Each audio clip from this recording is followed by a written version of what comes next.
T'es prêt? Écoute, ouais. T'as décidé de t'appeler comment? Je sais plus si tu voulais être anonyme. Non, je peux me nommer. Moi, je m'appelle Étienne et on m'appelle Jeanne aussi. Ça s'écrit comment? J-E-A-2-N-E, comme Jeanne.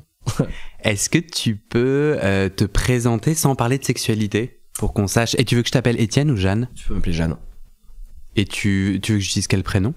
Pronom, pardon. Non, bah c'est il ou elle, peu importe. Mais là, c'est vrai que je vais parler de beaucoup de choses qui ont été construites dans mon identité telle que j'étais en il pendant de longues années. On va quand même plus parler il. Ok. Tu te présentes? Alors oui, donc je m'appelle Étienne ou Jeanne et j'ai grandi en Franche-Comté, à Besançon, pendant 17 ans. Et je me suis très vite dirigé vers un parcours artistique. Donc j'ai fait des études de cinéma et j'ai toujours fait du théâtre à côté. Donc maintenant je suis comédien à Paris, je suis passé par 5 ans d'études à Strasbourg et voilà, maintenant je suis comédien à Paris et je passe ma vie entre des projets de théâtre, de cinéma, de stand-up, de drague, faire la fête, rencontrer des gens du milieu queer, des pauses aux Beaux-Arts de Paris, un peu de militantisme, un peu de politique de plus en plus. Donc voilà, tout ça se conditionne, se mélange un peu dans ma vie, quoi. Est-ce que tu dirais que tu es sexuellement épanoui ou sexuellement en voie de l'être épanoui? Sexuellement pas épanoui du tout, je pense, et en voie de l'être, ouais, sans doute, parce qu'on est sûrement toujours en voie vers un but final peut-être, mais après je sais pas quand ça arrivera, parce qu'il y a plein de trucs à déconstruire et tout, et on passe un peu notre vie à le faire. Mais donc actuellement non, je ne suis pas épanoui, mais en tout cas j'ai pas mal de clés de compréhension de ce qui me rend pas épanoui, et je sais un peu sur quoi faut que je travaille. Et en tout cas je suis plus épanoui qu'il y a quelques années, mais je suis moins épanoui je pense que dans quelques années, donc ça se travaille. en construction. Du coup, si tu me racontes ta dernière fois sexuelle, la dernière fois où t'as eu un rapport sexuel, il s'est passé quoi? Est-ce que tu peux me raconter? Ouais, bah, très bonne question, parce que du coup, spoiler alerte, voilà, j'ai un gros rapport d'addiction à Grindr, et du coup je suis beaucoup sur Grindr, donc là je serais même incapable de dire laquelle était la dernière fois, parce qu'en fait des fois c'est genre une fois un peu par jour ou plusieurs fois par jour, donc là je sais même plus, attends, on est quoi, on est mercredi, je sais même plus, bah bref, il y a sûrement eu enfin là, parce que je fais pas mal la fête ces temps-ci, vu que c'est le mois de la Pride, etc., qu'il y a pas mal de soirées. Et du coup, des fois, en sortant de soirée en after, j'essaie de sortir et de trouver des plans cul. Et là, l'autre coup, je me suis retrouvé dans une sorte dans une partouze un peu, mais qui m'a montré à quel point on était seul quand on recherche tellement du cul, etc. Et en fait, on s'est retrouvé, au début, je crois qu'on était 4. À la fin, on s'est retrouvé genre à 7. Mais en fait, on a quasi pas ken pendant tout le long. Et en fait, à la fin, je me suis rendu compte que tout le monde était sur son téléphone à rechercher une nouvelle personne avec qui, à ramener dans l'appartement, et on se les montrait mutuellement. On disait, ah, lui, est-ce que ça t'intéresse? Vas-y, est-ce que je peux le ramener? Puis on disait, ouais, en fait, on était plus concentrés chacun sur nos téléphones, puis on discutait un peu de nos vies, etc. Et puis voilà, mais on était plus concentrés sur le fait de trouver une nouvelle personne qui allait peut-être mieux nous satisfaire, parce que peut-être qu'on se satisfaisait peut-être pas assez entre nous, j'en sais rien. Et vu que tout le monde était sous drogue, personne ne bandait vraiment.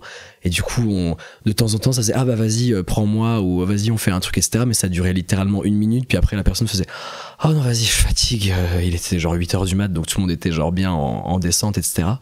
Et du coup, j'étais là en mode, waouh, mais c'est triste. Toi, tu cherchais quoi? Pourquoi t'étais là? Bah moi, justement, ayant un gros rapport d'addiction à Grindr, je me suis rendu compte pendant très longtemps que c'est le seul moyen que j'ai trouvé un peu de rencontrer des mecs. Et du coup là, même si je sors de plus en plus dans la vraie vie et que je fais pas mal de soirées, etc., dans le milieu LGBT et queer, je me rends compte que même là j'ai pas suffisamment encore assez confiance en moi pour réussir à draguer en soirée, et peut-être qu'il y a quand même un temps où j'y arrivais un peu, mais genre là franchement ça fait 1 an et demi qu'en soirée j'ai réussi à me faire pécho ou à pécho personne, et qu'en fin de soirée je suis là en train de me dire, mais waouh, je suis absolument pas désirable, j'arriverai jamais, etc.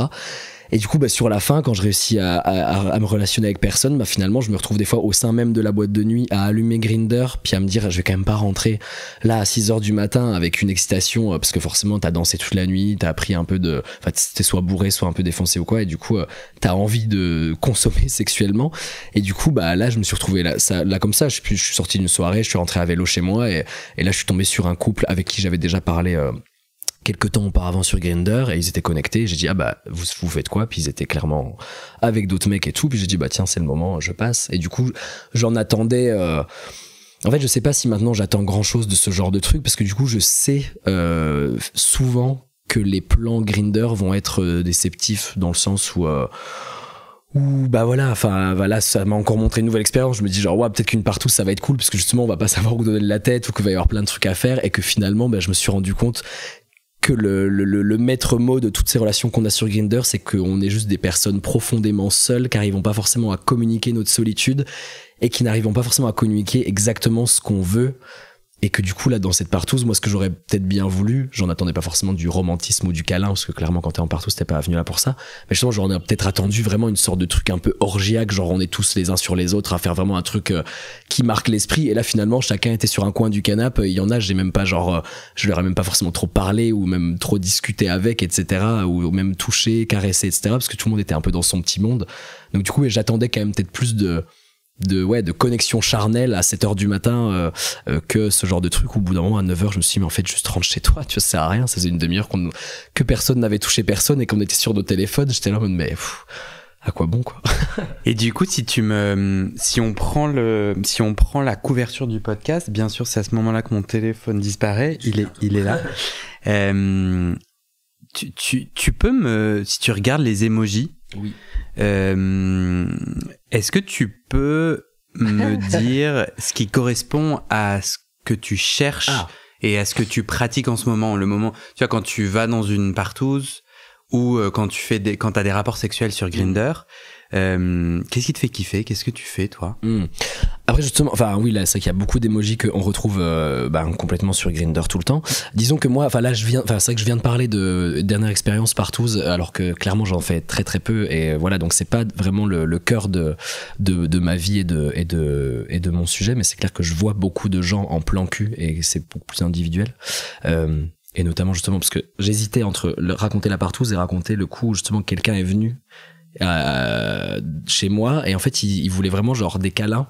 Il m'avait dit ouais vas-y on fait des câlins et moi ça m'allait vraiment parce qu'il était genre 2h du matin, j'étais fatigué justement, j'avais un peu envie de douceur et juste de trucs charnels et tout. Puis le mec avait vraiment de dire bah vas-y on se pose, on se fait des papouilles, je vais être hyper doux et tout. Je me dis mais chouette. Et là à peine il arrive, il m'embrasse genre 1 minute même pas, et après il a commencé à me sucer, puis après il était vraiment en mode genre power bottom de ouf, en mode genre vas-y change de position, bam vas-y prends-moi dans ce sens là, prends-moi dans ce sens là. Et moi j'étais là en mode mais waouh, il est 2h du mat, je suis fatigué, tu m'as promis des câlins et là t'attends de moi que je sois une bête de sexe et tout. Il avait même dit je pourrais dormir chez toi, on se fera des câlins toute la nuit. Puis après genre au bout d'une demi-heure il fait genre oh vas-y je vais m'en aller. Finalement j'ai fait oh là là au secours, enfin bref.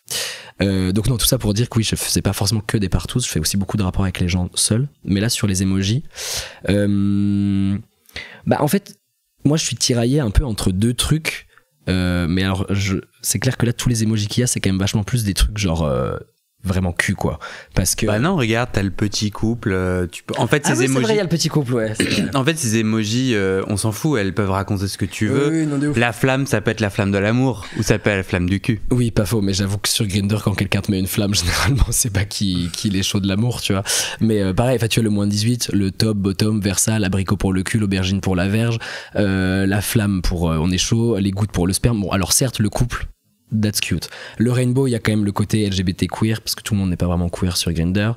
Après, le côté bear. Ensuite, le côté Alors, c'est quoi ton kiff? Parce que est-ce que à force de faire des rencontres sur Grindr, de savoir ce qui te va et ce qui te va pas, est-ce que tu arrives à mieux savoir ce que t'aimes sexuellement? Oui, et encore, je suis en plein chemin de découverte de plein de trucs parce que. Donc c'est des caresses. Caresses, oui, non? En fait, justement, là, en voyant ces emojis, en fait, il y a un peu tout qui me parle et en même temps, je sais qu'il y a plein de trucs. À chaque fois, comme je disais, chaque relation Grindr que j'ai eue a toujours été un peu frustrante parce que, je sais qu'au fond du fond de moi, je cherche quand même, et je pense qu'il y a quand même beaucoup de gens qui font ça, qui cherchent quand même un peu à combler leur solitude et avoir un truc affectif à combler. Et mais Grindr est pas vraiment dans cette vibes là, donc on est souvent finalement à faire un peu un plan cul rapide, etc., et qui du coup se termine sur pas vraiment de discussion ou de rapport humain et de rencontre vraiment de l'autre. Et donc du coup souvent moi je cherche quand même, j'essaie de me dire j'aimerais trouver quelqu'un avec qui me poser un peu sur l'oreiller, discuter, caresser, et vivre avant tout et un moment d'échange, et en plus après on va avoir un rapport sexuel, mais du coup le rapport sexuel peut être un peu plus intéressant une fois que t'as rencontré la personne. Après je dis ça, mais finalement les gens, enfin autant aller boire un verre avant plutôt que de directement ken, mais bon, Grindr m'a conditionné comme ça. Et alors du coup quand t'as appris à connaître un peu la personne, quand il y a un lien, pour toi ça change quoi dans ta sexualité de connaître un peu la personne par rapport à un total étranger rencontré sur Grindr? Bah je sais plus, parce que ça fait très très longtemps que ça m'est pas arrivé en fait, enfin même ouais, en fait disons que j'ai été en couple une seule fois pendant 1 an et demi avec quelqu'un, donc à la fin je connaissais cette personne, donc c'était très bien. Et là en fait vu que ça fait 3 ans qu'on n'est plus ensemble, mais que du coup les personnes avec qui j'ai couché depuis 3 ans, c'était jamais des personnes que j'ai vues plus de 2 à 3 fois. Bah justement, j'ai pas le temps de créer ces connexions, et je me rends compte justement que ça me manque énormément, parce que je sais que quand je connais quelqu'un, et que justement, rien que de connaître la personne juste en tant qu'être humain, t'as forcément plus envie de lui donner du plaisir, et que la personne te donne du plaisir, ça te fait plus plaisir, parce qu'il y a un réel échange. Et après justement, en connaissant la personne, son corps, etc., tu vas plus savoir que faire, où aller, comment prendre ton temps, comment des fois changer de rythme, accélérer, enfin machin, ou je sais pas quoi. Et du coup, le fait est que l'ayant quasi jamais fait, enfin si j'ai un plan cul un peu régulier depuis 2 ans, mais c'est vraiment genre une fois de temps en temps, mais du coup je suis quand même assez content justement quand je vais le voir, parce que je me dis il y a un peu ce côté sécurisant, donc je sais ce qu'on va faire et je sais qui nous plaît. Mais du coup tous les autres, quand t'as pas encore eu ce temps de rencontres humaines, c'est de la surconsommation sexuelle qui finalement est toujours un peu, comme je disais, déceptive, parce que quoi que tu veuilles faire, enfin en tout cas moi ce que je me suis rendu compte, c'est que, et franchement j'en ai bouffé, et c'est pas la fierté du tableau de chasse, mais j'ai franchement couché avec plus de 600-700 personnes, tu vois, depuis le début de ma vie sexuelle, et en fait c'est 600 à 700 moments de déception finalement, peut-être pas sur le vif, mais il y a toujours un truc après, ou quand t'as passé une très bonne soirée, d'un coup tu vas penser pouvoir peut-être revoir la personne parce qu'il s'est passé un truc cool, puis finalement la personne elle va pas être dans cette même vibe que toi, et puis même si elle t'a fait un peu sentir l'inverse, parce que t'as créé un bon moment sur le coup et que t'as eu l'impression qu'il y avait un moment de partage, finalement la personne elle va pas du tout te répondre, elle va te ghoster, et puis elle va dire ça m'intéresse pas, ou alors elle va carrément pas le dire parce que les gays ne savent pas communiquer. Et du coup t'es toujours un peu dans ce truc de déception, et moi maintenant dès que je rencontre un mec, finalement en fait je prépare complètement ma déception, parce que je sais que va y avoir une douille quelque part. En fait je suis trop préparé, et ça m'énerve en fait de me créer cette carapace là, parce que sans doute que quand j'avais pas de carapace, j'ai rencontré des mecs qui l'avaient, et je trouvais ça triste, les gens qui mettaient de la distance et qui avaient un peu cette froideur et tout. Et en fait maintenant je commence un peu à voir ça, parce que je me dis que je me suis tellement ouvert facilement à plein de gens au cours de mon existence, parce que dès que je voyais quelqu'un qui me plaisait un peu, je me disais cool, là on a couché ensemble, mais peut-être qu'on va pouvoir je sais pas aller au ciné, ou ensuite peut-être pouvoir se rencontrer un peu plus. Ce qui est con, parce que du coup il faut mieux faire l'inverse, d'abord aller au ciné, et ensuite si tu te plais tu ken, mais c'est vrai que Grindr est fait de ça, de cet autre ordre. Et du coup oui. Pas mal de déceptions au fur et à mesure de tes rencontres, et j'ai l'impression, est-ce que j'ai bien compris que pour toi l'épanouissement sexuel, ou en tout cas une sexualité qui te fait kiffer, c'est une sexualité où tu connais l'autre, où il y a un lien avec l'autre, c'est ça que tu dis? Et à partir de ce moment-là, en fait, toi, ton plaisir sexuel, si j'essaye de vraiment cartographier ou comprendre qui tu es toi sexuellement, en fait tu t'aimes toutes les pratiques. Enfin il y a tout un tas de pas de danse, et toi t'es vers ça, t'es versatile, tu te fais pénétrer, tu pénètres, tu suces, tu te fais sucer, c'est ça? Oui, en gros oui, moi en gros je suis un peu dans une pratique où t'es sapio quoi. Sapiosexuel, je crois que ça veut dire d'être attiré sexuellement par l'intelligence des gens, etc. Mais ça, c'est l'intelligence ou le lien avec les gens qui est le détonateur. Ouais. Je sais pas. Après moi, le terme de sapiosexualité, je le maîtrise pas forcément, et je pense pas forcément le comprendre. J'ai pas l'impression d'être sapio, ou j'ai l'impression peut-être que tout le monde est sapio, parce qu'on n'a pas forcément envie d'être attiré par des gens qui nous intéressent pas mentalement. Enfin, peut-être c'est juste mon avis, je sais pas. Enfin, toi aujourd'hui, tu vis une sexualité avec, tu dis près de 700 personnes avec lesquelles, peut-être pas tous, mais la grande majorité, t'as pas de lien intellectuel ou de connaissance, donc t'as pas une sexualité sapiosexuelle. Oui, clairement. Et moi j'entends, t'as une super intelligence et une prise de recul sur, je me retrouve sur Grindr à faire un truc qui me fait pas jouir totalement. Mais du coup, pourquoi tu te sens coincé En En effet, c'est le cercle vicieux de Grindr. Bah là, après, faut retourner un peu sur la construction de mes rapports juste aux mecs. C'est juste que moi, en tant que personne gay, qui est justement grandi dans un milieu, alors certes pas du tout forcément homophobe, ma famille très cool, mes amis aussi, mais du coup quand tu découvres que t'es attiré par les mecs à genre 13-14 ans, moi de mes 14 à mes 19, je l'ai dit absolument à personne, c'était vraiment le secret qui m'a bouffé pendant quand même 6 ans de ma vie où vraiment je faisais j'ai construit ma sexualité en secret sur internet, sur les chats, les plans cam, discuter avec des gens, aller sur des forums, machin, et du coup à cacher tout ça à mes amis. Je vais prendre un peu d'eau. Je sais pas, dès qu'ils commençaient à me dire un truc, genre, ah tiens, Étienne, faut qu'on te parle d'un truc, j'ai l'impression qu'ils allaient me parler de mon coming out. En fait, j'étais terrifié constamment qu'on me parle de mon coming out parce que ça me terrifiait. Mais après, quand je l'ai fait, mon coming out, qui finalement s'est très bien passé, et que j'ai commencé à faire ma vie sexuelle, notamment via justement Internet et des forums, justement en fait tu te construis, moi j'osais pas dans la vraie vie aller draguer des gens parce que je connaissais pas encore le milieu gay ou ce genre de choses, donc j'avais pas envie d'être potentiellement face à de l'homophobie et tout, donc du coup je prenais pas le risque d'aller draguer ou de même me sentir je comprenais même pas que je pouvais forcément être désirable vis-à-vis d'autres personnes, donc du coup tout était très caché, et du coup je pense que beaucoup de personnes relationnant avec des hommes se retrouveront là-dedans. C'est que en gros tu t'habitues en fait que aux réseaux sociaux, et du coup ça crée vraiment ce truc où vu que c'est ta seule manière de rencontrer des mecs et d'avoir du coup un peu ce rapport charnel avec eux, en fait tu te conditionnes un peu dans ce truc là qui est du coup extrêmement codifié. Il y a vraiment des manières de faire sur Grindr. Tu peux ken en 9 messages, c'est salut, ça va, oui, et toi t'es où, je suis là, t'aimes quoi, bim, et puis t'y vas. Enfin il y a un peu ce truc de justement la consommation facile, parce qu'on peut pas l'avoir dans la vraie vie, et si en fait on peut l'avoir, parce que dans les années avant internet les gens avaient des lieux de cruising où ils allaient dans des lieux etc, et encore et là, maintenant il y en a quoi. C'est super simple quoi. Là, toi quand on te dit t'aimes quoi, tu réponds quoi? Du coup moi justement je dis que j'aime tout, parce que toutes ces années m'ont permis de justement m'ont fait entrer dans cette spirale où j'ai rencontré énormément de gens, et en fait je me suis rendu compte, au début j'étais dans un rapport où je découvrais ma sexualité, donc il y avait pas vraiment encore de pénétration, parce que moi en tant que passif j'étais terrifié d'avoir genre mal ou d'avoir un accident et tout, puis juste de le faire avec quelqu'un que je connaissais pas et en qui j'avais pas forcément confiance.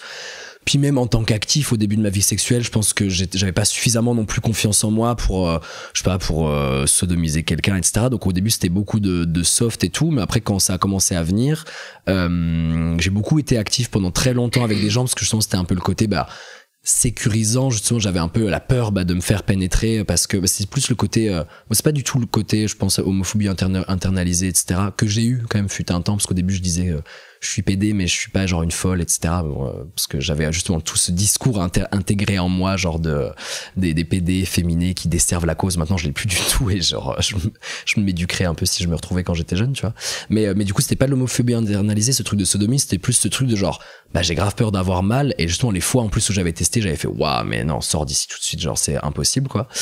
Et après quand j'ai été en couple pendant 1 an et demi avec quelqu'un, il était à 90% passif, donc sur 1 an et demi de relation j'ai dû être passif, genre ça se compte sur le bout des doigts, donc du coup c'était cool quand on le faisait, mais du coup j'étais certes plus en confiance, mais physiquement genre j'étais beaucoup, pareil, c'était toujours le stress en mode genre ça y est mon dieu c'est ce soir, au secours je vais avoir mal, voilà l'enfer. Et t'as toujours mal quand on te pénètre? De moins en moins, mais justement en fait ça se fait, j'ai toujours quand même je pense ce truc qui est intégré en moi de ça peut faire mal, et donc en fait si je me fais pénétrer il faut que je sois genre de ouf excité et que d'un coup je fasse mais vas-y là c'est maintenant etc, et du coup j'ai même plus peur aussi du truc de l'accident, parce qu'il y a plein de moments, moi tous les personnes passives qui prévoient leurs trucs, qui font des lavements à blinde etc, moi genre je suis pas, je sais pas, j'ai pas un calendrier, je sais pas quand je vais me faire baiser quoi, genre puis des fois même je vais voir un plan cul, puis il s'avère que si en plus qu'on est les deux versatiles, si c'est moi qui le prends ou si c'est lui qui me prend, moi je vais pas forcément avoir prévu le truc, mais j'ai l'impression justement que très psychologiquement les moments où j'avais le plus envie ou le moment où j'étais le plus détendu, limite physiquement ton corps il fait genre ok on remballe et puis t'as tout qui revient à l'intérieur et puis en fait c'est très bien, ça se passe très bien, genre il y a genre zéro accident parce que juste attends, ton genre... corps il dit ok on remballe, c'est-à-dire bah c'est que potentiellement si tu peux avoir un accident, ce qui peut arriver, il y a aucun souci tu vois, bah genre là c'est comme si un accident sur la propreté anale. La propreté anale, tout à fait, voilà. Et bien genre les petits gars qui travaillent dans ton intestin, ils font genre ok on laisse la place, il y a une tub qui va arriver, tu vois, genre ça t'arrive ça? J'ai l'impression que justement moi quand je suis vraiment dans un mood où j'ai grave envie et que je me dis mais là c'est maintenant et je suis hyper chaud et je suis hyper excité, bah en fait il y a zéro problème et j'ai ni mal ni d'accident parce qu'en fait mon corps il a dit let's go, on laisse le truc et tout va très bien se passer quoi. Mais du coup faut vraiment être dans un très bon mood de détente, de quand même bon rapport avec le mec et tout, ce qui n'est pas quand même souvent le cas. Et du coup quand tu connais pas la personne sur Grindr, t'arrives à te faire pénétrer? Parce que tu dis justement j'ai besoin de connaître bonne ambiance et connaître la personne, être en confiance. Ben quand t'as vraiment la dalle, il arrive quand même que oui, même si tu connais pas la personne, il suffit qu'elle te plaise vraiment très beaucoup physiquement et qu'il y a un peu ce truc où t'es vraiment dans un rapport de waouh, on est hyper chaud. Bah oui, en effet, ça fonctionne. Mais pareil, c'est assez rare et du coup, moi finalement là, je me retrouve à très peu me faire pénétrer et je suis beaucoup plus souvent actif. Mais justement, j'ai envie quand même d'avoir plus d'aisance dans ce rapport passif parce que je sais justement, bah du coup, j'ai quand même fait des trucs, mais du coup, en achetant des jouets, etc.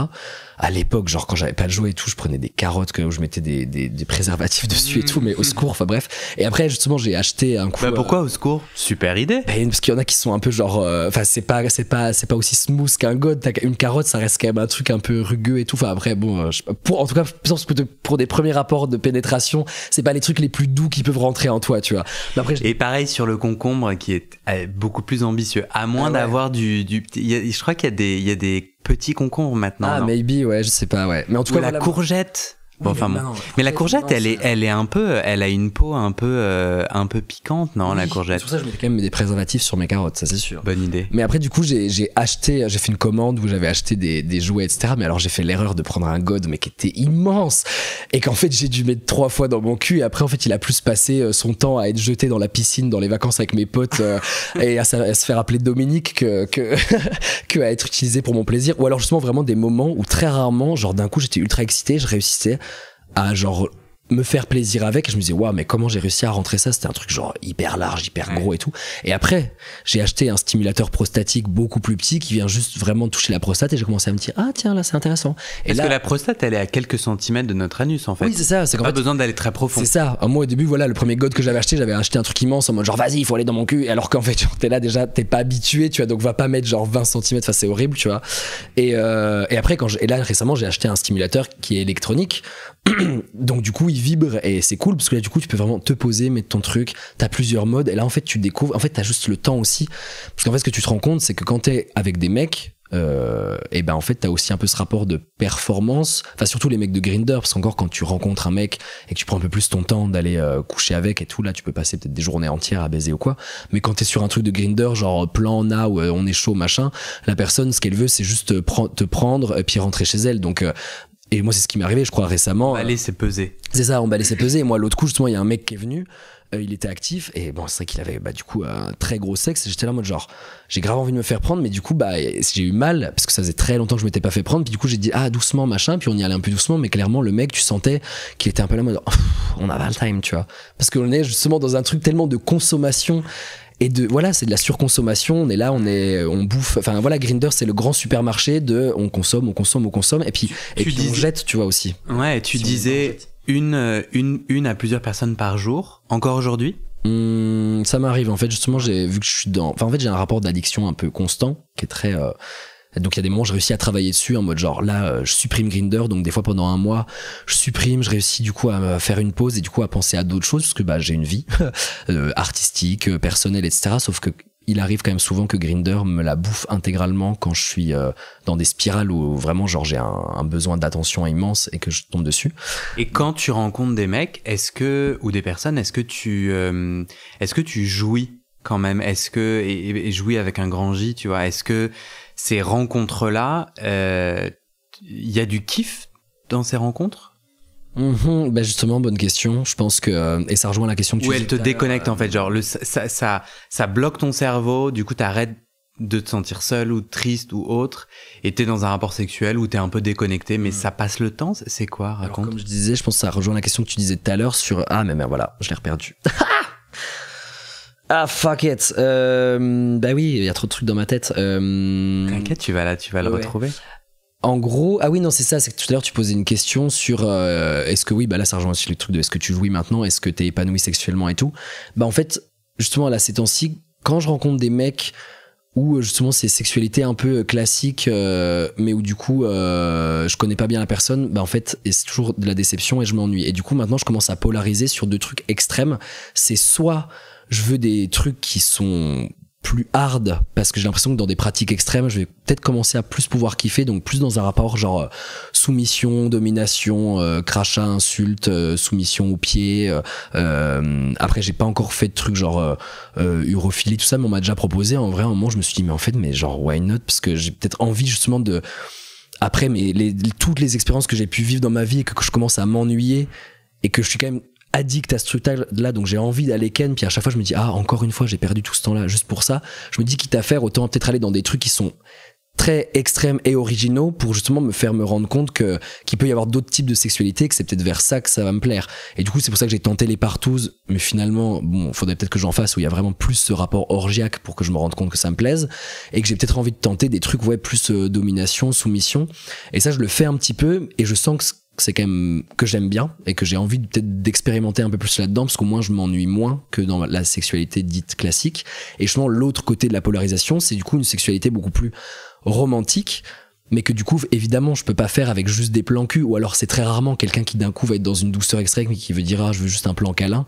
Et en même temps tu peux tellement pas faire confiance au mec sur Grindr que le dernier mec qui m'a dit je veux faire un plan câlin, il s'est retrouvé à faire son power bottom et tout. Et du coup je suis vraiment dans ce truc de soit je veux être dans un cul très violent, soit dans un truc très romantique, mais qui finalement va m'exciter en fait beaucoup plus qu'une sexualité random et classique. Genre par exemple moi justement des fois je regarde très peu de porno, et quand je regarde du porno justement des fois je suis plus à la regarder des trucs de domination, soumission, pour être dans un truc de genre vas-y je consomme hyper rapidement et c'est bon.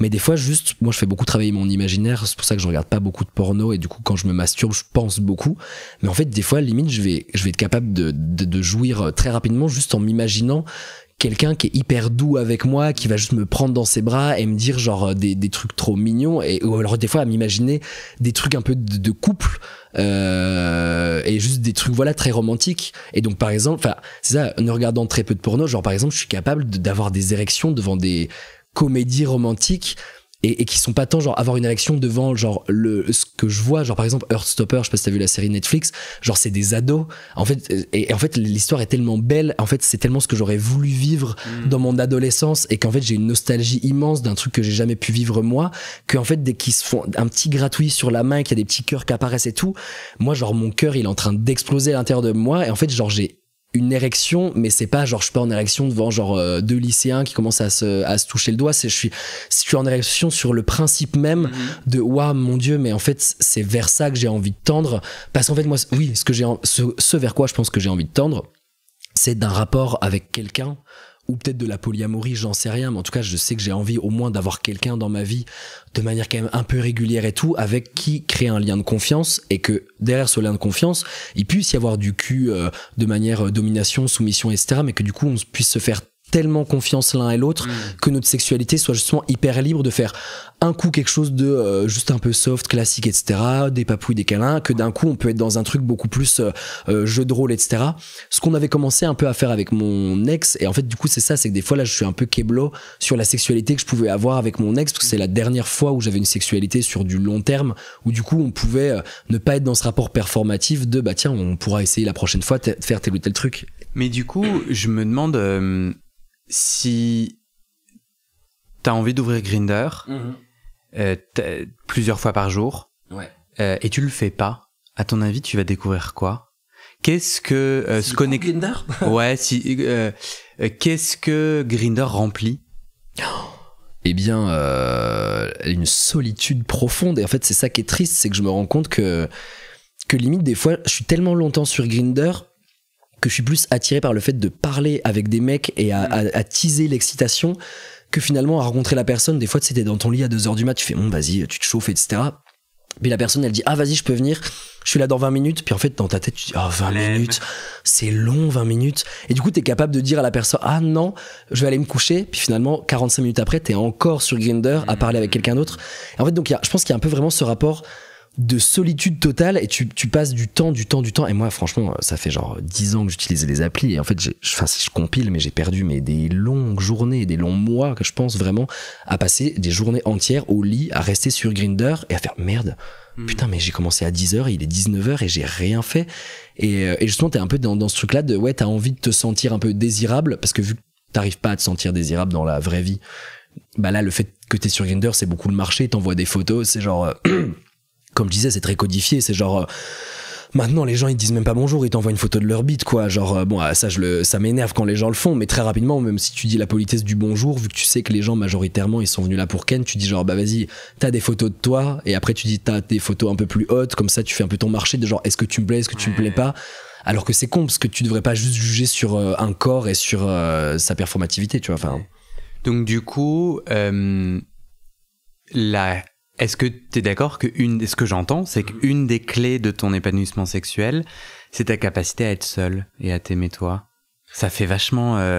on glisse dans la psychothérapie, mais en vrai, je trouve que tu as une clairvoyance et un recul où tu dis « Je suis enfermé dans un cycle répétitif de Grindr qui ne me nourrit pas, qui ne me correspond pas. » T'as dit j'ai envie d'une sexualité multiple et complexe, jeu de rôle, douceur, câlin, extrême, au sein d'une relation avec quelqu'un que je connais, avec qui il y a du lien et une confiance. Et du coup, j'ai envie de dire bon bah en avant Guingamp, parce que pourquoi tu quand t'as envie d'aller sur Grindr, pourquoi est-ce que tu irais pas sur d'autres apps de rencontres plus date, plus recherche d'amour? J'ai l'impression que Tinder à Paris notamment, il y a plus de gens qui cherchent des couples, un couple. Ouais, bah moi je suis sur Tinder et sur Grindr, mais Tinder ça reste bon. En effet, il y a plus de gens entre guillemets sérieux sur Tinder, mais ça reste quand même beaucoup des gens qui cherchent du cul, etc. Après, en effet, c'est vrai qu'il y a plein d'autres applis que j'ai utilisé Bumble, mais genre en un jour j'avais swipé tout Paris parce qu'il y a pas énormément de gens sur Bumble, donc au bout d'un moment il n'y a plus personne à proximité, donc tu fais ah merde, alors que Tinder et Grindr t'as l'impression que c'est inépuisable. Après il n'y a aucune personne avec qui t'as échangé sans avoir un rapport sexuel tout de suite, où tu t'es dit tiens j'ai envie d'aller prendre un café avec lui, il y a personne qui t'a piqué ton intérêt? Si, je fais quand même que les gens se rassurent, je fais quand même un peu des dates de temps en temps, j'essaie de rencontrer quand même, il m'arrive de rencontrer les gens de manière d'aller boire un verre ou de se rencontrer de manière humaine avant tout, mais j'avoue que c'est quand même genre je pense 2% des personnes que je rencontre, mais après, et justement c'est là en ça, et ça rejoint la question que tu dis d'abord se rencontrer soi-même, c'est qu'en fait moi pendant de longues périodes déjà de faire son coming out, de découvrir un peu qui t'es, de découvrir ce qui te plaît. Ensuite moi justement, et ça je vais en parler juste après, ayant fait mon coming out non binaire aussi après, en fait tu te rends compte qu'il y a plein de trucs qui ont été construits dans ta vie qu'il faut continuer à déconstruire, et du coup c'est un énorme taf à faire sur soi-même.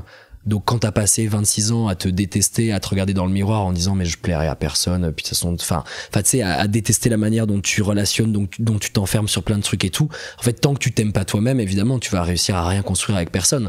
Et je pense que c'est aussi en partie pour ça que ma relation a pas forcément marché, ou que les gens que je rencontre justement ça marche pas avec eux, parce que, et du coup ça, pour moi, enfin le cœur de tout ça, et c'est le maître mot de toutes les réflexions que j'ai actuellement, c'est que c'est ultra politique en fait, nos identités justement en tant que personne homosexuelle, et moi aussi en tant que personne non binaire, quand je vais rencontrer des gens, bah en fait tout est lié à la construction de notre système qui est juste un système créé sur des systèmes d'oppression, de domination, genre des personnes, enfin du capitalisme, donc des personnes riches sur les personnes pauvres, de l'hétérosexualité, donc personnes hétéros sur les personnes LGBT, puis ensuite des trucs racistes, des trucs validistes et tout. Alors certes moi je vis pas le racisme, mais on m'a quand même déjà dit des trucs genre moi j'adore les grosses bites de black, tu pourrais pas ramener un black pour que vous me ken à deux, etc. Puis moi je fais ben non, tu vois, enfin genre arrête, enfin voilà, on a énormément de choses à déconstruire de nos rapports qu'on a avec les autres, et moi je me rends compte du coup que sur Grindr, ben les gens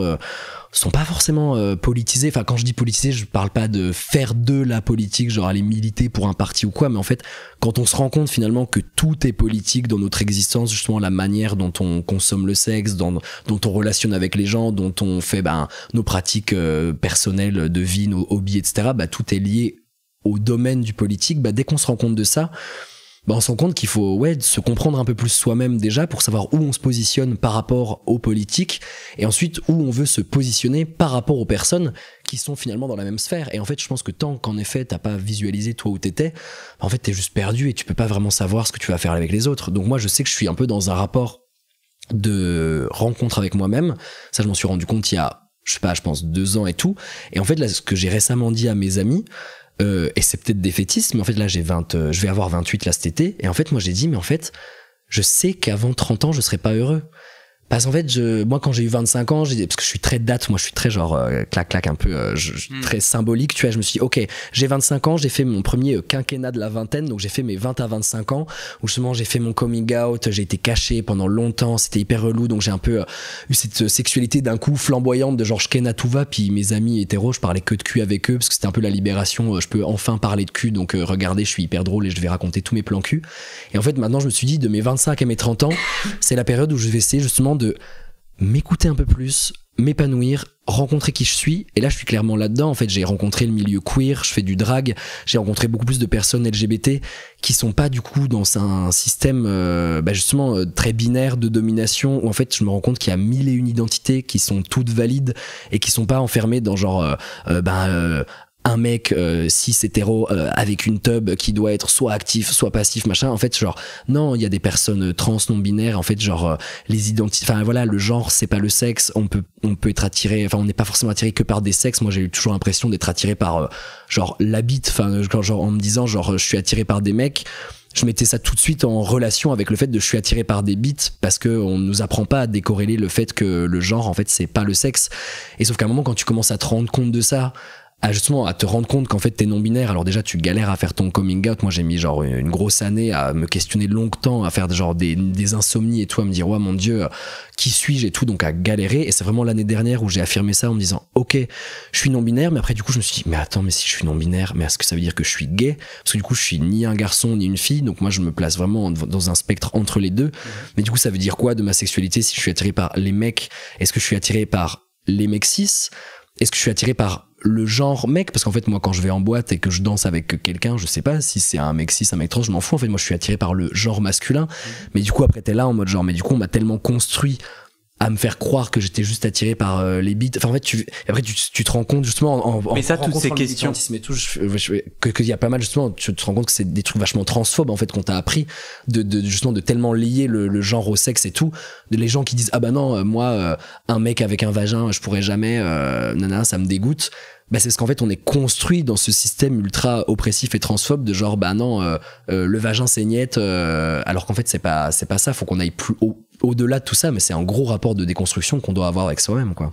Toi quand tu poses toutes ces questions, tu politises, t'observes et tu déconstruis, ça t'aide à mieux t'aimer et à mieux jouir? Alors à mieux jouir je sais pas encore, parce que j'en suis peut-être pas là, mais en tout cas à mieux m'aimer, ouais, de ouf. Parce que moi justement je suis actuellement donc dans mon 2e quinquennat de ma vingtaine, et justement c'est là où j'ai commencé à faire du drag, à rencontrer des personnes queer, etc. Et en fait justement à rencontrer beaucoup plus qui j'étais. Donc là je suis vraiment dans un rapport où je me dis waouh, mais en fait tu veux dire des gens qui te ressemblent et donc voilà, qui t'accueillent, des gens qui me ressemblent, qui m'accueillent, une vraie communauté en fait de gens qui partagent un peu les mêmes questionnements d'identité, de rapport aux autres, de me rendre compte. Et justement moi je sais que dans le milieu du drag aussi m'aide beaucoup, parce que je fais des perfs drag, etc., où je parle vachement politique, je fais des performances sur contre l'homophobie, contre la société, etc. Et là récemment j'ai fait une performance contre mon addiction à Grindr. Donc j'ai fait une perf sur Jungle de la Shop de Eddie De Preto, qui était sur du lip sync, mais au début j'ai fait un stand-up genre de 10-12 minutes où en fait je commençais par dire que tous les hommes cis je les détestais. Et en fait j'en arrive vraiment à penser ça parce qu'en fait comme je disais c'est hyper systémique. Si 700 mecs cis avec qui j'ai relationné pendant ma vie m'ont planté un couteau dans le cœur, enfin peut-être pas non plus un couteau dans le cœur, mais m'ont fait une petite taillade, etc. Bon, au bout de 700, je souffre, quoi. Je suis quand même capable de dire qu'il y a quand même un problème systémique de genre, putain, ils savent pas communiquer, ils savent pas avoir une sorte de bienveillance dans les relations, ils savent pas genre faire en sorte que la personne en face soit écoutée ou quoi. Et moi, je veux bien pire qu'on se plaise. Toi, t'étais dis-le, quoi. Là, j'ai un peu du mal à te laisser dire ça parce que dans la partouze, t'es pas allé voir les autres non plus. Là, du coup, tu pointes du doigt l'autre et tu dis c'est eux qui, mais toi, t'étais exemplaire. Ah, mais je dis pas que je suis parfait, exactement, parce que moi j'ai été construit dans ce système et je trouve que ça me choque un peu dans ton. Enfin, ça me choque. En tout cas, j'ai l'impression que dans nos quêtes, peut-être que l'utilisation de la violence et de la colère est tout à fait justifiée. Et moi, je la connecte vachement, ta colère justifiée et juste à tout ce que t'as vécu. Mais le moment où tu dis sur ces 700 personnes, elles ne m'ont pas permis d'eux, ça m'a planté un couteau, etc. Je trouve que tu te déresponsabilises, alors même que c'est toi qui es sur Grindr, c'est toi qui communiques avec eux, et c'est toi qui aussi, on n'arrive tous pas à communiquer, tu vois. Enfin, en tout cas, je vois pas en quoi ça t'élève, et je vois pas en quoi ça va te permettre de mieux te rencontrer. Si je sens que déjà, c'est tant mieux, parce que comme ça crée du dissensus et de la discussion, mais ah non, tu me choques pas, je trouve ça juste pas tout à fait honnête. Non, c'est pas forcément que c'est pas honnête, et j'ai pas dit que j'étais parfait, parce que étant construit dans ce système-là, je sais qu'il y a plein de personnes que j'ai ghosté, que j'ai fait souffrir pendant toutes mes années de consommation de Grindr. Je sais juste que maintenant, la manière dont j'analyse mon parcours, mon vécu et mes souffrances, je fais en sorte de pas les infliger aux personnes qui sont en face de moi. Donc c'est-à-dire que toutes les personnes... Si, puisque tu les détestes.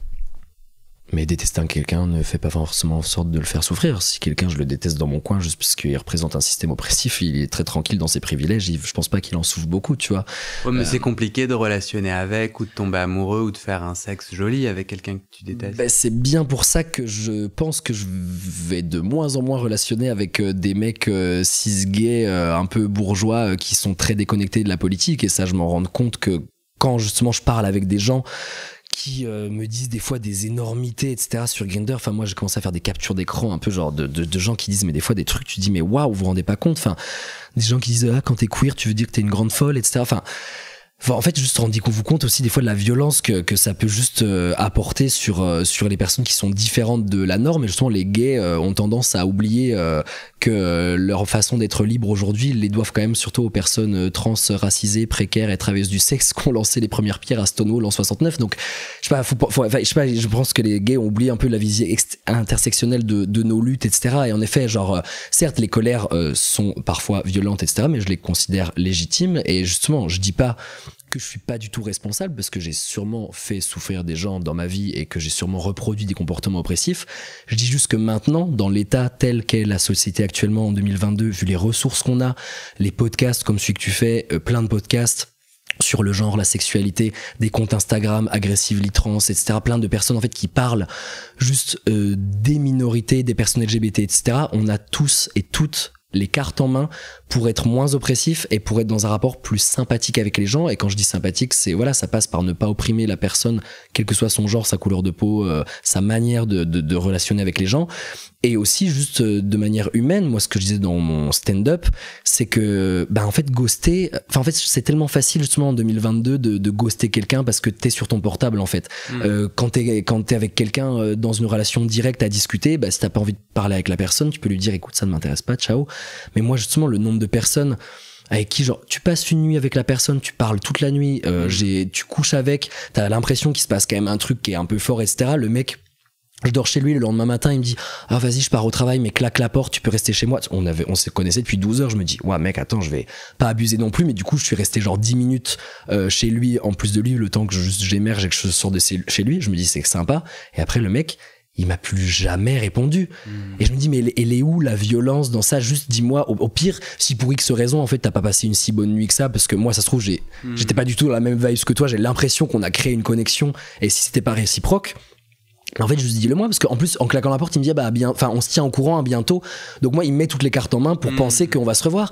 Et en fait, il claque la porte, puis après, il me ghost complètement. Donc en fait, c'est ça que je veux dire aussi. Et le fait alors certes, je généralisais tout, mais en fait, quand je généralise, c'est que je systémise et je parle politique. Donc quand je dis les mecs je les déteste, ou quand on dit oui all men quand on parle des violences sexistes et sexuelles, ou quand on dit ACAB quand on parle des flics, on dit pas genre que tous les flics sont nazes et que tous les mecs sont des trash, etc. C'est genre on dit que systémiquement on a été construit dans un rapport aux autres qui fait que en tant que personne privilégiée, parfois il faut que on déconstruise un peu nos manières de faire. Après je dis pas que le fait de ghoster c'est lié peut-être systémiquement à un truc politique, et encore ça faudrait peut-être que j'y réfléchisse, tu vois, mais je pense que on a une manière justement d'être soi-même dans un truc tellement solitaire et tellement reclus sur son propre plaisir et son propre égoïsme finalement, qu'on en oublie que derrière il y a quelqu'un et qu'en fait on a tous été la personne un peu violentée par quelqu'un et qu'en fait les gens qui se sont créés une carapace, derrière il y a un peu un enfant traumatisé derrière. Ou violent d'ailleurs, parce que j'imagine que toi et moi on a été aussi la personne qui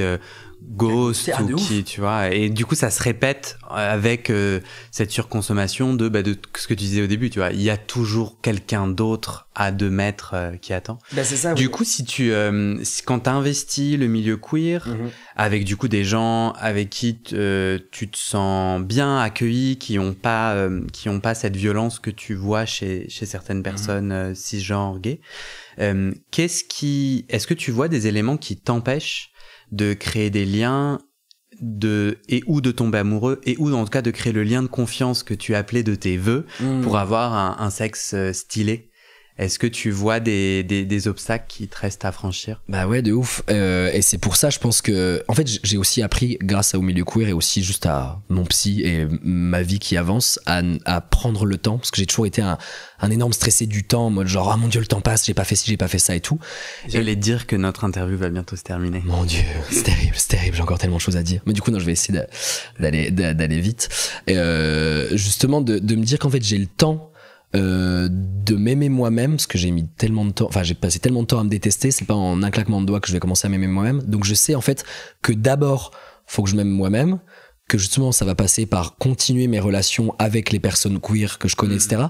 Et en effet avec qui pour l'instant je suis tellement encore construit dans mon rapport avec Grindr que je suis encore très addict à Grindr et que je pense pas que je suis encore tout de suite prêt à le lâcher, alors que je sais que dans la finalité un jour je vais complètement arrêter Grindr parce que c'est pas un réseau qui me plaît, mais en fait pour l'instant j'avoue que j'arrive pas encore à m'en sortir parce que j'ai encore ce rapport très addictif. Alors j'ai quand même réussi maintenant à me détacher vachement émotionnellement des gens que je rencontre sur Grindr. Avant, à peine je rencontrais quelqu'un, j'y mettais beaucoup de mon cœur, mon affect, et puis ça me faisait grave souffrir. Maintenant je suis plus dans un truc de genre on va juste ken, ça va être sympa, mais c'est juste vraiment de la dépanne. Et en fait, je vais utiliser la personne autant qu'elle m'utilise finalement. Et puis au pire, s'il y a une bonne vibe, ce qui se passe derrière, je suis pas contre une bonne surprise. Mais comme je disais, moi, je me conditionne parce que je sais que jusqu'à mes 30 ans, ça va encore prendre du temps de mettre ces petites pierres en place, que justement ça va se faire en rencontrant de plus en plus de personnes queer et tout. Et certes, pour l'instant, je les vois que comme des amis. Et je pense que c'est vraiment la construction aussi politique du truc, c'est qu'on nous a, enfin moi j'ai eu une homophobie internalisée avant sur les personnes que je trouvais folles et qui desservaient la cause, et maintenant je me rends compte que non, c'est juste complètement l'inverse. Et je pense que c'est aussi, ça rejaillit un peu sur tes potes queer. Maintenant c'est peut-être ce truc de la queerness, c'est que maintenant je suis tellement dans un truc de genre waouh, la vibes drag, queerness et tout, c'est tellement des amis, et justement avec qui j'ai créé des relations qui sont justement très fortes amicalement, c'est que maintenant en fait mes potes queer, c'est genre vraiment des potes, c'est genre waouh, on a créé un truc qui est vraiment très fort, et que du coup je décorrèle beaucoup du côté sexuel. Mais justement je sais que en tout cas en allant maintenant en soirée queer, je me sens déjà beaucoup plus à l'aise d'être dans une soirée où tu vois la queerness, tu vois des gens qui sont genre ultra libres, etc. Et du coup, après moi j'ai juste un gros problème avec le fait de draguer en soirée, parce que je suis extrêmement timide et mal à l'aise, donc que j'aille en soirée gay, et en soirée gay forcément je me sens très mal à l'aise, parce que il y a des mecs cis gays blancs musclés qui représentent un peu les canons de beauté, etc. Donc forcément t'es là, tu dis waouh, qui suis-je pour draguer une personne comme ça, je vais jamais arriver. Tu représentes tout à fait les canons de beauté, t'es blanc, t'es barbu, t'es grand. Mais maintenant ça va, je m'aime de plus en plus aussi physiquement, mais je te dis pas que c'est bien ou pas bien, je dis juste kiff non. Oui, non, complètement. Non, maintenant en effet, mais il y a quand même des gens qui représentent quand même plus ce canon là, et justement moi j'ai aussi un rapport à mon corps. Quand j'étais plus enfant, j'avais plus de poids, j'ai eu des insultes grossophobes, etc. Enfin, j'ai quand même construit aussi beaucoup toute mon adolescence sur je suis le petit gros du groupe, et j'en ai beaucoup souffert. Ouais. Donc il y a quand même aussi beaucoup ce truc-là de genre accepter aussi son propre corps, accepter son potentiel de séduction. Et maintenant je suis tellement là à me dire non, en fait je séduis pas et c'est impossible. Donc que ce soit en soirée gay ou en soirée queer, j'ai pas encore l'impression d'être dans un rapport de séduction, donc je vais pas encore beaucoup tenter ce truc-là avec des gens. Mais je sais que ça va venir. En fait, je sais justement que j'ai le temps, que maintenant je suis dans ce truc de prendre le temps. Et maintenant, ce qu'il faut que je réussisse à faire aussi, c'est juste l'écologie du cul, en fait. C'est genre moins consommer, parce que là, par exemple, maintenant, là, avec le printemps, l'été et tout, je suis un peu retombé dans ce truc addictif, et là je suis un peu dans une phase justement dans down de Grindr, où je suis un peu tout le temps connecté, à tout le temps vouloir ken, et Et du coup, ça me prend beaucoup de mon temps, de ma vie perso et tout. Et en fait, je me rends compte que, par exemple, genre, je sais plus, en février-mars, j'ai eu vraiment une période où j'étais quasi pas sur Grindr. Et en fait, waouh, j'ai grave soufflé, j'étais beaucoup plus épanoui, je me rendais compte que je pouvais plus avancer dans mes trucs perso de ma vie. Et justement, moi, et ça rejoint, justement, c'est en ça que l'intime est politique, c'est qu'en fait, ce qu'on veut dans notre vie intime, il faut qu'on fasse la même chose que ce qu'on veut dans la politique. Moi, je sais que politiquement, je suis très à gauche, je suis très dans un truc d'écologie, enfin, je suis très anticapitaliste, j'ai envie d'arrêter cette surconsommation qui ne voue qu'à la destruction de la planète. Enfin, genre là, il fait 44 degrés ce week-end, c'est bien parce que le capitalisme a détruit le monde, tu vois. Et en fait, faut que je réussisse à appliquer à ma vie perso parce que moi, en fait, dans ma consommation du cul, je suis le plus gros des capitalistes et je suis pas du tout écolo, tu vois. Donc en fait, faut que je réussisse à m'appliquer si je veux finalement être épanoui, parce que comme ça, je pense que je serai en accord avec mes principes, tu vois. Ouais, il y a un truc aussi en outillage. Moi, ton témoignage, il me parle vachement personnellement. Et tu parlais de psychothérapie. Alors moi, c'est mon gros truc. Ça me parle beaucoup. J'ai un autre podcast sur la psychanalyse, en effet. Mais là, je fais plus de psychanalyse et je suis dans une psychothérapie où, en fait, on travaille pas mal l'enfant intérieur. Avant, je me disais, mais c'est quoi cette énorme bullshit? Ça me parlait pas. Et puis, je trouvais que c'était... Et en fait, tu vois, tu sais, le moment où on s'est construit, où autour de 10 ans, moi, je découvre que je suis homosexuel, exactement comme toi, je le cache, je le ravale, je l'interdis, je le tabasse, je me fais insulter, etc. Et en fait, moi, j'aurais envie, tu vois, les gens qui sont touchés par ton témoignage ou qui s'y retrouvent, moi, je me connecte complètement à cette addiction à Grindr. Ça m'est complètement arrivé. Je me vois tout à fait avoir un peu... En plus, t'es vachement safe, t'es en sécurité chez toi. En fait, connecté et très déconnecté. En fait, on est connecté sur l'application, mais en fait super déconnecté des gens. Et c'est marrant parce que j'entendais un truc il y a quelques jours, un psychologue qui disait l'inverse de l'addiction, c'est la connexion. L'inverse de l'addiction, c'est pas ça peut être en effet l'absence de l'activité addictive, mais en fait le cœur de la solution de l'addiction, c'est la connexion et la reconnexion, quoi, à soi, à l'autre et tout. Du coup, ça sera mon mot de la fin. Est-ce que toi, tu veux rebondir sur l'enfant intérieur, comme ce que là tu m'as balancé sur la psychothérapie. Mais... tu peux tout à fait rebondir et après faire ton mot de la fin. Parce que juste sur le truc de la connexion, c'est ça, c'est que t'es même pas connecté avec toi-même. Moi, je suis capable quand je suis sur Grindr de pas manger, de pas boire. En plus là, je vis en mezzanine, sur un lit en mezzanine. Je suis capable de genre pendant 8 heures même pas descendre boire un verre d'eau tellement je suis juste happé dans mon truc. Bref. Mais en effet, finir le truc sur la psychanalyse. C'est clair que moi, quand mon psy me dit de me reconnecter à l'enfant intérieur, au début, j'étais là en mode, mais laisse-moi tranquille. J'ai pas envie d'aller dans mon enfance. Il me dit genre, pensez à vos parents. Je fais genre, mais lâche-moi la grappe, tu vois.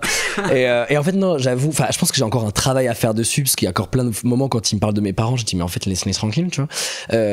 Mais en fait, oui, quand j'ai regardé toute mon enfance, et justement, moi, quand j'ai réussi à faire mon coming out non binaire, je me suis rendu compte que justement mon parcours était jalonné de moments où je me suis dit mais en fait c'est ça, t'as jamais été ni un mec ni une meuf, t'as passé ta vie à jouer des codes du genre, mais en fait quand t'étais enfant c'était genre ah bah Étienne il joue puis après il redevient un petit garçon, alors qu'en fait non, j'ai toujours été dans cette espèce de mouvance entre les deux, sauf qu'après on m'a remis dans les cases de construction du truc et je pense que ça m'a bloqué dans plein de manières de relationner et tout. Donc je sais pas ce qu'aurait été ma vie si on avait une société plus ouverte qui éduquerait les enfants différemment, mais en effet il faut travailler un peu là-dessus.